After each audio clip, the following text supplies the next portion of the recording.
Night, an encounter with the supernatural. Christ Evangelical Ministry International crossover night with Senior Evangelist Emmanuel Echi. My people, I am here looking forward to meet with you, to have an encounter with you. It is a set time for us to agree together, set time to put an end to this setback, a set time to put an end to all this frustration, a set time to put an end to all the sickness and disease, a set time to carry over no more those pains, set time to carry over no more struggles, set time to carry over no more setback, set time to carry over no more joblessness, set time to carry no more over barrenness. It is set time that we are going to agree 221 Jesus for life. In a place where divine energy is shared, our glorious night filled with a demonstration of God's power, a night of transformation, a night of elevation, a night of the new beginning. Your tears shall be taken away as the prophetic points people and nations in the right direction. Dating 29 to 31st December 2020. Time 5 p.m. to 9 p.m. at Limbe Community Field. Fresh oil that is coming upon you, that will usher you into the year 2021. It shall be a year for you to rise and shine. It is a year for you to rise, for the glory of the Lord shall be seen upon you and your household. I'm looking forward to meet with you. Remember, set time 2020 December 29th, 30th, and the 31st, Limbe Community Field, and the program begins as from 4 p.m. to 9 p.m. and on the 31st, the program begins from 6 p.m. and we have it till the breaking of another new dawn, 1st of January 2021. I look forward to meet with you. God bless you. Shalom. Info line 675-331-780 or 694-533-454. Email info@cmilintel.org. Visit our website www.cmilintel.org. 2021 Jesus for Life. It's Cam 1 TV.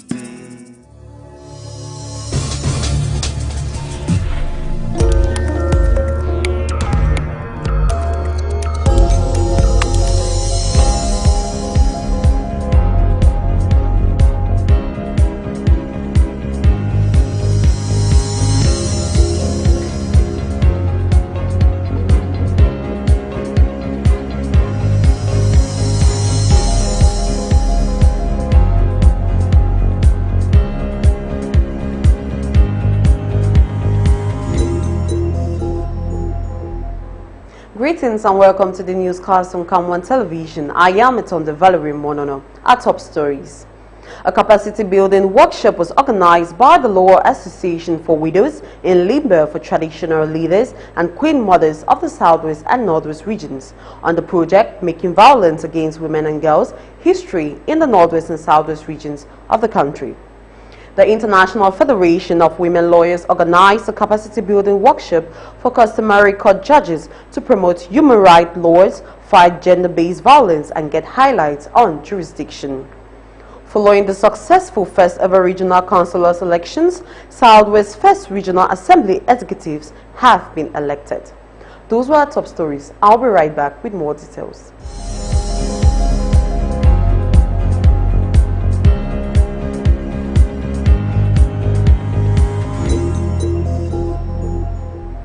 Welcome back, viewers. You're watching the newscast on Cam 1 Television.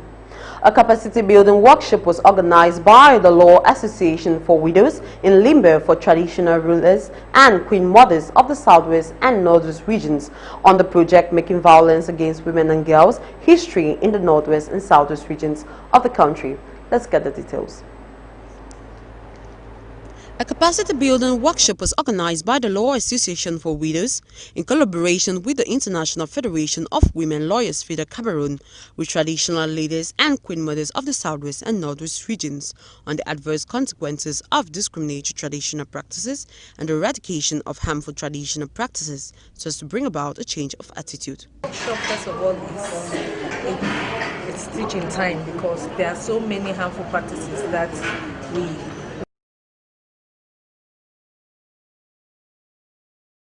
and we didn't have the power to be able to stop it. But with this workshop today, we are going to go back to our communities and let them know the ills behind these practices and see how we can maybe change some of the policies and make our community a better place for everybody. So I think I've learned a lot from the workshop. It's just that there are so many things which are still to be studied and explained to people, because most of them things are happening because people are ignorant of one thing or the other. And especially talking about the woman and the girl child and all the violence and whatever is going on, but because people are not well schooled, and some still depend on the behaviors of our ancestors who have gone before. Violence against women and girls, including sexual and gender-based violence, is a rampant phenomenon in the southwest and northwest regions of Cameroon.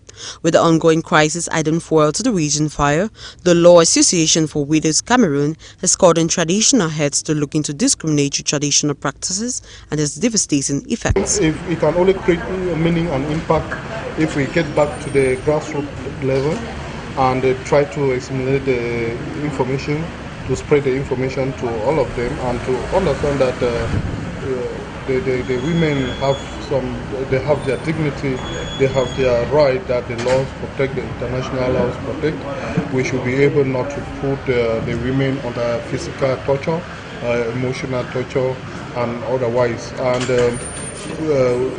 we lay emphasis on education, and because I think with the more we empower our children with modern education, the more enlightened they will become, and the lesser we will have all this. The workshop was presided over by Madam Gladys Buya, President of the Law Association for Widows. She presented some uncharacterized traditional practices like female genital mutilation, citing negative effects like the reduction of self-pride, breast ironing, which can result to cancer, uncivilized treatment of widows and children who have lost parents, especially their father. We are trying to combat things like disinheriting girl, children and women, treating widows at the demise of their husbands, keeping girl children in the house and not sending them to school, preferring their male siblings to go to school and the girls to go into early marriages. We are actually combating child marriage too, because early marriages are some of the things that make women to miss out on all the opportunities that could make them better people. Yeah, we expect them to go back to their communities and enlighten their members who are there, because we know the authority they hold within their communities. We know that people listen to them, and we know that they are the custodians of these customs. So once they go back and start telling the community that things have to be done differently, we know that change will come, and we will finally eradicate violence against women. The Law Association for Widows stressed on international treaties Cameroon has signed in on, which fights the discrimination against women and girls, like the African Charter on Human and People's Rights, Maputo, Banjul, ICCRP, Convention on Rights of the Child, and Convention on the Elimination of All Forms of Discrimination against Women, CEDAW. The International Federation of Women Lawyers organized a capacity-building workshop for customary court judges to promote human rights laws, fight gender-based violence, and get highlights on jurisdiction. The details. A capacity-building workshop for customary court judges organized by the International Federation of Women Lawyers, FIDA Cameroon, has recently been held in Limbe. The workshop, organized for the benefit of 20 customary court judges in the southwest region of Cameroon, took place at the Conference Hall of Holiday Inn Resort Hotel Limbe, having as theme, using promotional human rights laws in handling of gender-based violence and harmful practice cases. The session began with a welcome address by the President of the Women Lawyers, Madame Gladys Buya. The objective was to educate customary court judges on devastating health, economic, and other negative effects, discriminatory laws and harmful traditional practices faced by women and girls, and encourage them to change their mindset and eradicate such repugnant customs. During the session, presentations on women, human rights and customs, discriminatory traditional practices and its devastating effects, customary court jurisdictions were carried out. Some harmful traditional practices and its consequences were highlighted, amongst which included breast ironing of children and adults, female genital mutilation on children and adults, child marriage, women considered as husband's property, just to name a few. Learned a lot. There were so many things we were doing which were not wrong, especially in the area of the customary court jurisdiction. We learned so many things, and my observations were very, very good. Could you tell us one or two of the actions you're looking at now that you could actually amend if you go back to? One or two, yes. We look at the area of divorce. We learned that there are some aspects of divorce that are not in our jurisdiction, especially when it has to come to polygamous divorce. We send them to the High Court. For monogamy, we know what exactly we are supposed to do. Okay.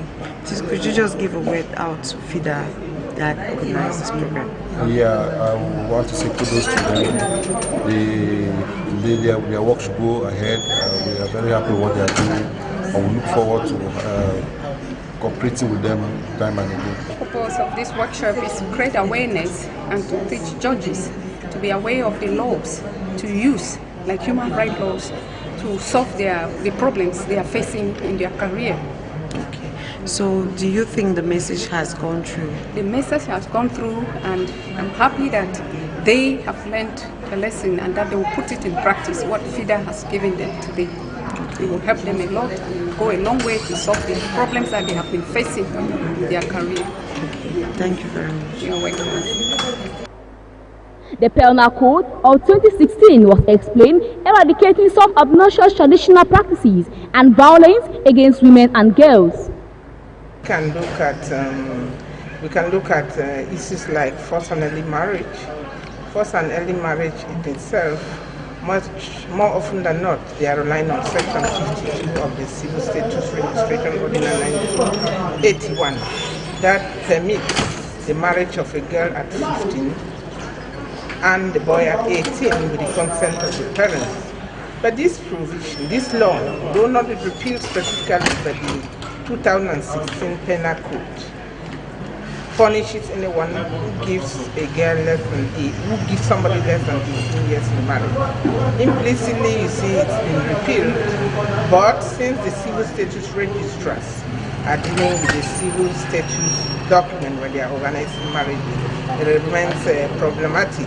And of course, in terms of customary court judges, they kind of think that they are protecting the girl, and the girl has the right, once they are married, they can be married even at that tender age. But we were saying that these practices are punishable by the law, and they don't have the right to do that. Besides forced and early marriages, you can also look at issues of sexual offenses. Some of them, the issue of child and early marriage is also an issue that falls under sexual offenses.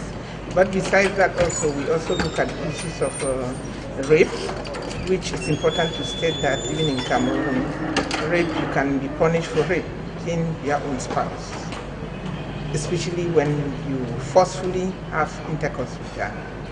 It should be noted that some laws of international treaties were pointed out, like 18 years of age minimum, laws against genital mutilation, state protection of women and girls against violence, and equal education, among others. At the end of the session, FIDA Cameroon expects the customary court judges to have a change of mindset in order to end discriminatory practices. She equally calls on practitioners and advocates of harmful traditional practices to improve behaviors in advancing women's rights. Following the successful first ever regional councillors elections, Southwest First Regional Assembly